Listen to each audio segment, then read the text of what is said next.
తిరస్కరించారు, పేరు లేకుండా చేసిండ్రని చెప్పి మేము భావిస్తా ఉన్నాం. దయచేసి మేధావులారా, బుద్ధిజీవులారా, దయచేసి ఆలోచన చేయండి అని చెప్పి మేము కోరుతా ఉన్నాం.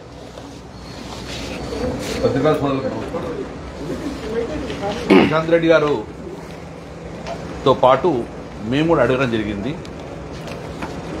మీరు ప్రజాస్వామ్యబద్ధంగా ఎన్నికబడ్డ స్పీకర్ గారు ప్రజాస్వామ్యాన్ని కాపాడండి, పరిరక్షించండి.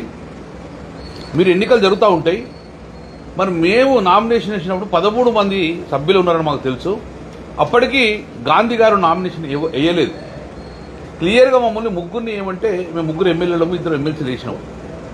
ఆ రోజే మీరు ఇద్దరంటే గిట్ట మేము డ్రాప్ అవుతాం. ఆ రోజు హరీష్ రావు గారికి ఇస్తా అని చెప్పి 13 మంది నామినేషన్ చేసిన తర్వాత 14వ పేరు ఎట్లా వచ్చింది అని మేము అడిగినాం. దాన్ని బయట పెట్టండి, నామినేషన్ ప్రక్రియ అంటడంగా ఇంతవరకు దాన్ని బయట పెట్టే పరిస్థితి లేదు. నాకు తెలిసిన ప్రకారం 14వ వ్యక్తి లేడు. అరకప్పుడు గాంధీని తర్వాత ఇంక్లూడ్ చేశారు. సరే ఇంక్లూడ్ చేసిన తర్వాత కూడా ఎన్నికలకు పోతే బాగుండు. అపోజిషన్ లీడర్ కూడా ఏమి ఇన్ఫర్మేషన్ కూడా హరీష్ రావు గారి పేరు డిస్మిస్ చేశారు, తీసేయడం జరిగింది. మమ్మల్ని అడిగితే మా పేరు డ్రాప్ చేసుకుంది కదా. హరీష్ రావు గారు పిఎస్సీ చైర్మన్ ఉండడం ఎందుకు భయపడుతున్నారు? ప్రభుత్వం ఎందుకు భయపడుతున్నారు? మొదలే మీరు హరీష్ రావు గారి పేరు పిఎస్సీ చైర్మన్ నుంచి విస్మరిస్తే తప్పులు చేయొచ్చన్న ఆలోచన ఉన్నారా? అందుకే పబ్లిక్ అకౌంట్స్ కమిటీ అనేది చాలా ఇంపార్టెంట్. కాబట్టి డెఫినెట్గా డేగా కన్నులతో చూస్తాం. నేను ఇప్పటికే నేర్తాం, కోర్టుకని ఆశ్రయిస్తాం. నామినేషన్ ప్రక్రియ కరెక్ట్ జరగలేదు. ఇప్పటికి మేము డిమాండ్ చేస్తున్నాం. ఆ రోజు నామినేషన్ యొక్క లిస్టు బయట పెట్టండి, ఎంతమంది నామినేషన్ చేశారు అని. కాబట్టి ఇది స్పీకర్ గారు మీరు మౌనంగా ఉన్న మాకు బాధ చేసింది. మా హక్కులను కాపాడుతున్న స్పీకర్ గారు మీరు నిజంగానే మాకు బాధ కలిగింది. మాకు ఈరోజు రెండోది, స్పీకర్ గారు మిమ్మల్ని కలుస్తామని చెప్పాము కానీ మీరు వెళ్ళిపోయారు. మీటింగ్ అయిన తర్వాత మీరు కలుస్తామని చెప్పాను ఎమ్మెల్యేలు. చాలాసేపు ఎదురు చూసాము కానీ స్పీకర్ గారు లేరు. ఈరోజు మా ఎమ్మెల్యేలు ప్రజలచే ఎన్నుకోబడి మేము ప్రజాపత్నం, ప్రజలు మమ్మల్ని ఎన్నిక చేశారు. కాంగ్రెస్ పార్టీ పోటీ చేసింది, బీజేపీ పార్టీ పోటీ చేసింది. కాంగ్రెస్ పార్టీని ఓడగొట్టింది ప్రజలు. మా కాన్స్టిట్యూన్సీ జిల్లాలో ప్రజలచే ఎన్నుకోబడిన మేమందరం రాజ్యాంగబద్ధంగా మాకు కాపాడొచ్చే బాధ్యత స్పీకర్ గారు. ఈరోజు హెచ్డిపి నిధులు ఇస్తుండ్రు. హెచ్డిపి నిధులు ఏమని ఆర్డర్ ఇస్తుండ్రు?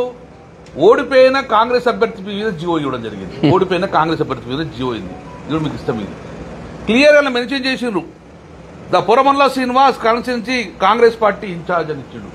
ప్రభుత్వ నిధులు అండి ఇవి. ప్రభుత్వ నిధులు ఒక ఓడిపోయిన 3వ ప్లేస్కి వెళ్ళిపోయిన వ్యక్తికి ఈరోజు హెచ్డిపి నిధులు ఇవ్వంటే ఎవరు సొమ్మండి? ఇది కాంగ్రెస్ పార్టీ సొమ్మ మీరు దానం చేసేందుకు? కాంగ్రెస్ పార్టీ కార్యకర్తలు దానం చేసేందుకు? సూపర్. కాంగ్రెస్ పార్టీ సొమ్ము కాదు, ఇది ప్రజల సొమ్ము. ప్రజలు గెలిపించిన ఎమ్మెల్యే ఉన్నాడు కదా, ఎమ్మెల్యే ద్వారా డెవలప్మెంట్ చేయవను. ఈరోజు ఓడిపోయిన వ్యక్తి 3వ ప్లేస్ పెట్టిన వ్యక్తికి మీద ఈరోజు ప్రభుత్వం హెచ్డిపి నిధులు ప్రొసీడింగ్ ఇస్తుందంటే ఏమన్నా మమ్మల్ని ప్రజలు ఎందుకు గెలిపించినందుకు ఎందుకు రావాలి అసెంబ్లీకి? స్పీకర్ గారు ఇమ్మీడియట్గా దీని మీద చర్యలు తీసుకోండి. మా హక్కులను కాలరాయకుండా కాపాడండి, మీ బాధ్యత. మూడోది, గెలిచి కాంగ్రెస్ ఎమ్మెల్యేలు ఉన్న ప్రజలు ఎన్నుకోబడరు, మేము ప్రజలు ఎన్నుకోలేదా? మా దగ్గరకు వచ్చి ఒక కానిస్టేబుల్ ఆడు కానీ వీళ్ళకి ఎస్కార్ట్ తీసుకొని పోతూ ఉంటుంది కాంగ్రెస్ అని చెప్పి. ఇది ఎక్కడ న్యాయం? అది కూడా స్పీకర్ గారు దయచేసి మీరు మా హక్కులను కాలరాకుండా చూసుకోండి.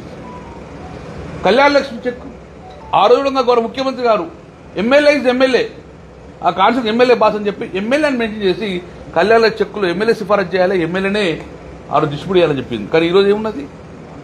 మేమోనా చెక్కులు వంచాలంటే ఎంఆర్ఓ ఆఫీస్ పోవాలి, కానీ కాంగ్రెస్ పార్టీ ఎమ్మెల్యేలకు ఆ చెక్కులు కాంగ్రెస్ పార్టీ ఆఫీస్కి పోతున్నాయి ఈరోజు. ఇది ఎక్కడ వివక్ష? కళ్యాణ చెక్కులు రాజకీయం చేసే పరిస్థితి వచ్చింది. లాస్ట్కు కాంగ్రెస్ పార్టీ ఓడిపోయిన వ్యక్తులతో కళ్యాణ చెక్కులు వంచే పరిస్థితి తీసుకొచ్చింది ఈరోజు. ఇది కాదు కదా. 20 సంవత్సరాల నుంచి మేము ఎమ్మెల్యేగా ఉన్నాం. 20 సంవత్సరాల నుంచి రాజశేఖర రెడ్డి ముఖ్యమంత్రి అవ్వచ్చున్నాం, మేము కిరణ్ కుమార్ రెడ్డి ముఖ్యమంత్రి అవ్వచ్చున్నాం, రోషయ్య ముఖ్యమంత్రి ఉన్నాం. కానీ ఏ రోజు ఇప్పుడు ప్రతిపక్ష ఎమ్మెల్యేను తప్పుగా చూడలేదు. గౌరవ ఇచ్చే కాపాడింది. ఇవాళ రాజశేఖర రెడ్డి గారు గౌరవించే కాపాడారు. బుల్లో జైలు ఎప్పుడు. ఇది కాదు. స్పీకర్ గారు మీరు దయచేసి మా హక్కులను కాలరాకుండా కాపాడండి, పరిరక్షించండి. మేము దృష్టి తీసుకొస్తున్నాం. ఇది చాలా చెడ్డ పేరు, మీ పార్టీ కూడా చెడ్డ పేరు వస్తుంది.